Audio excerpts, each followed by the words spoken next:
If you're a dentist trying to figure out how to use AI without turning your practice into a robot factory, this episode is for you. Today, we're talking about the real state of AI in dental marketing, where it's powerful, where it's risky, and where a lot of practices are quietly damaging the patient experience without realizing it.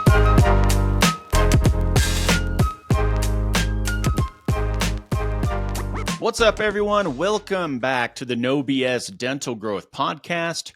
If you're a dentist trying to figure out how to use AI without turning your practice into a robot factory, this episode is for you. Today, we're talking about the real state of AI in dental marketing, where it's powerful, where it's risky, and where a lot of practices are quietly damaging the patient experience without realizing it. AI is everywhere right now. Everybody's talking about voice agents, automation, chatbots, and complete handoff systems. And yes, without question, AI can be incredible. But if it's overused, poorly implemented AI just doesn't hurt conversion. It can erode trust. So in this episode, I've talked about this before, but I'm going to break down where AI actually works in the practice, where it absolutely does not based off of our experience, and how to use it as a support system instead of a replacement for the human touch your patients still expect. Now, if you've heard me speak about this before, you know that I said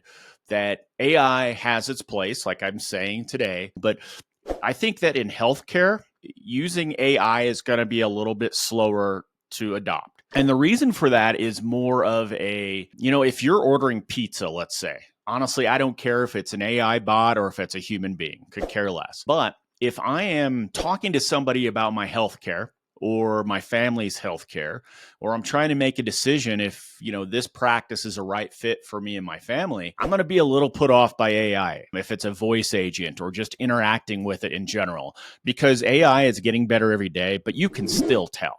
And it's still not to the point to where you can't tell if it's Sally at your front desk or if it's an AI bot. It's getting pretty good, but it's just not there yet. So that's really what I want to talk about today is where is its place after we've been doing this now? We've implemented AI voice agents and things to our clients now for over a year. Obviously, they've been around before that. But so that's what I want to spend this episode on, is really digging into what's working we're seeing with our clients and what's not that we've learned from our clients and things like that. So let's get into it and we'll see how this goes. So in my opinion here, AI really isn't the problem here. It's, overusing it or trying to just use it to replace everything and save a ton of money or, save all of your efficiency. And AI should still support the human experience, not replace it. And if you get that balance wrong, you really don't just lose efficiency, you're going to lose the trust, and that's hard to win back with a patient. So AI is absolutely everywhere. You're hearing about it when you go to conferences. People are calling you about it. Sign up for this chat bot, this voice agent, AI generated content, AI follow-up, AI scheduling, AI reviews, really AI everything. And on the surface, it all sounds pretty amazing. It really does. I even fall for it a lot of times. But most practices are asking the wrong question. They're asking, where can we use AI? When they really should be asking, where should we use AI? That's kind of the big difference, I think. And this distinction does matter. See, AI works best when it handles volume, speed, consistency, and repetition. All the things humans are bad at doing over and over again, typically, or they just get busy, And AI works worst when it replaces empathy, handles sensitive conversations, and kind of becomes the only voice of the practice. I know most of you would think I would never do that, but there are that do. Patients don't want to feel automated, whether it's AI or a chat message or whatever it might be. They want to feel taken care of. Right? So that's really the line most practices cross without realizing it. You see, some people in, businesses in general, myself included sometimes, will look at a spreadsheet and will say, well, look, this makes sense if we don't do this anymore. Just looking at the dollar value and what it costs and things like that without really taking into consideration what that really means. Right? So if we remove this, what other parts of the business would that affect if it's no longer there? And thinking about that, now let's kind of shift to where AI actually works really well in dental marketing. And this isn't just from my opinions. This is from us else implementing this stuff. I'm hearing about implementation from other companies and other clients as well. So first, let's talk about missed calls. This is the easiest win, I think, in dentistry. Missed calls happen during lunch, during busy times, after hours, and when the front desk is just completely overwhelmed, which can happen. So using an AI voice agent here for missed calls only is a great use of AI. Why would that be, Chris? Well, because the patient already didn't reach a human. So they're not going to get a human no matter what. So what are we going to do then? We're going to send them to a cold voicemail. Or we've hired this great fancy answering service for our practice. Let me tell you, folks, in doing this, I'm in this industry now for on our 17th year. I have really yet to come across too many answering services that really are impressing me. Most of them, I would rather them just not even talk to my patients. So what really matters here, though, is speed. Speed matters more than the warmth in that moment, because if this is a potential new patient, they're looking at a list on Google and they're comparing and contrasting. And if they don't get somebody to answer the phone, guess what? They're probably not going to stick around and leave a message. They're probably just going to go on to the next dentist. So, and really the goal here is simple: capture the intent, respond quickly, and make sure someone follows up. And that's what AI is doing. It can do that. So we can connect them to Taylor, for instance, who's our voice AI agent. Instead of going to voicemail, they go to Taylor, but we program Taylor specifically on our client's practice. So they know hours, insurances, they know where they're located, if it's next to a grocery store. So if the person asks driving directions, we can talk to them about our services, our procedures. We don't get into health related questions, but there are even instances that we can have Taylor schedule an appointment online. So it can do a lot, and she sounds great. You can tell it's not AI, and we don't try to hide the fact that she's AI, but she does a great job, and we have great data supporting that. And it's just way better than sending them to a cold voicemail or that dreaded answering service that I've talked about. So let's talk about lead follow-up. AI follow-up works well when someone didn't schedule on the first call. And maybe they submitted a form, or they came in from a Google or Facebook lead, something like that. AI can respond to those people pretty quickly. They can stay consistent and nurture really without any pressure. But here's the key: AI should hand off to humans. It should not really trap patients inside this endless automation. Next, call analysis and quality control. AI listening to calls is a huge win. Now, do this HIPAA compliant, of course, but AI does not get tired. It doesn't miss patterns. It doesn't sugarcoat feedback. This helps practices improve front desk performance. It helps them identify missed opportunities and stop blaming marketing for conversion problems, because we do see that. So there's very little downside here when it's done right.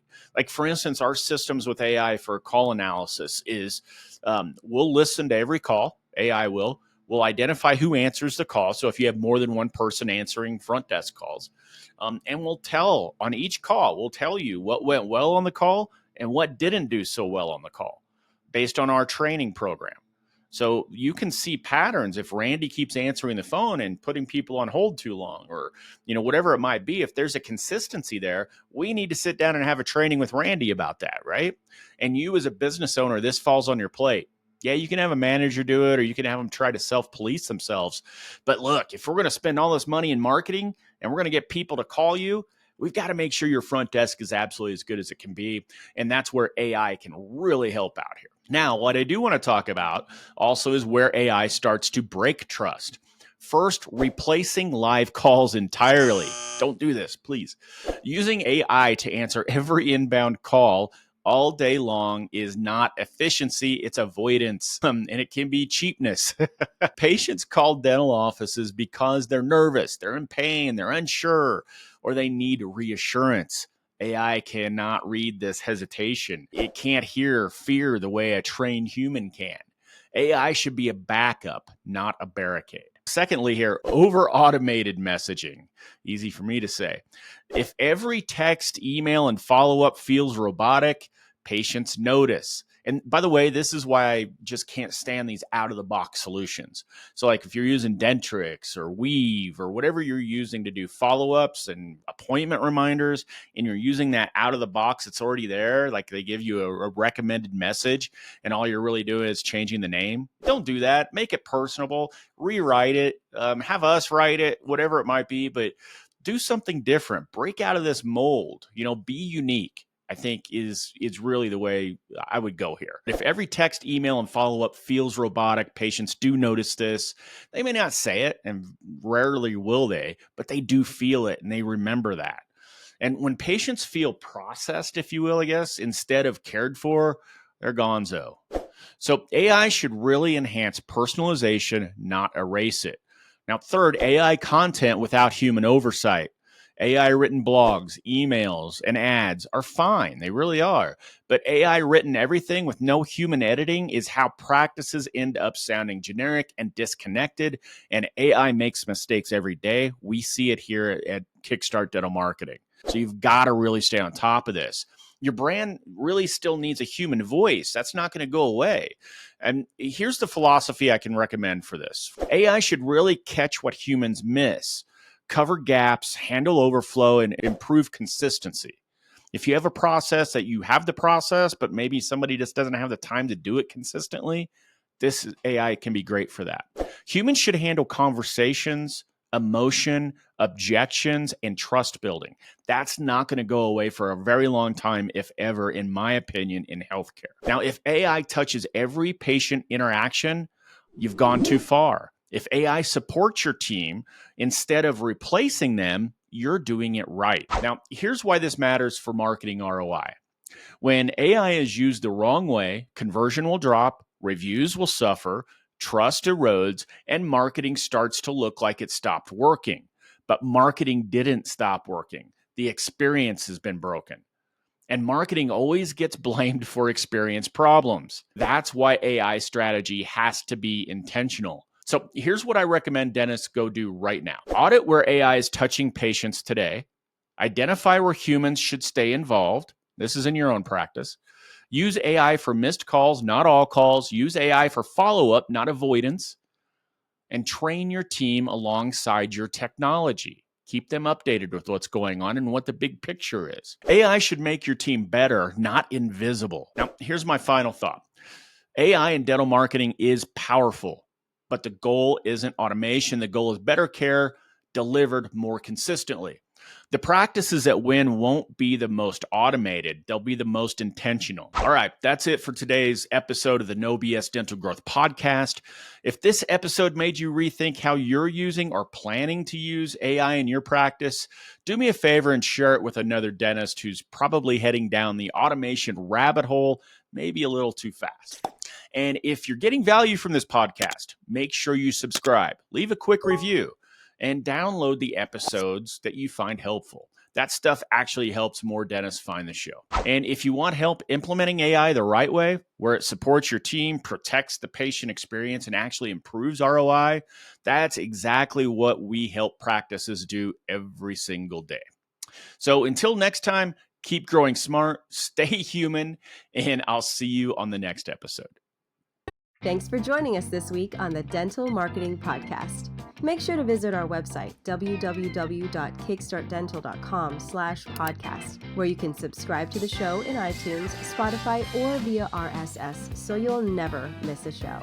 While you're at it, if you found value in the show, we'd appreciate a rating on iTunes. Or if you'd simply tell a friend about the show, that would help us out too. If you are ready to grow your practice, then you might want to schedule a free strategy session with us. Just go to kickstartdental.com and click the free strategy session button and give us 15 minutes of your time to change your practice forever. Be sure to tune in next week for our next episode. And thanks for listening to the Dental Marketing Podcast by Kickstart Dental Marketing, where dentists go to win online.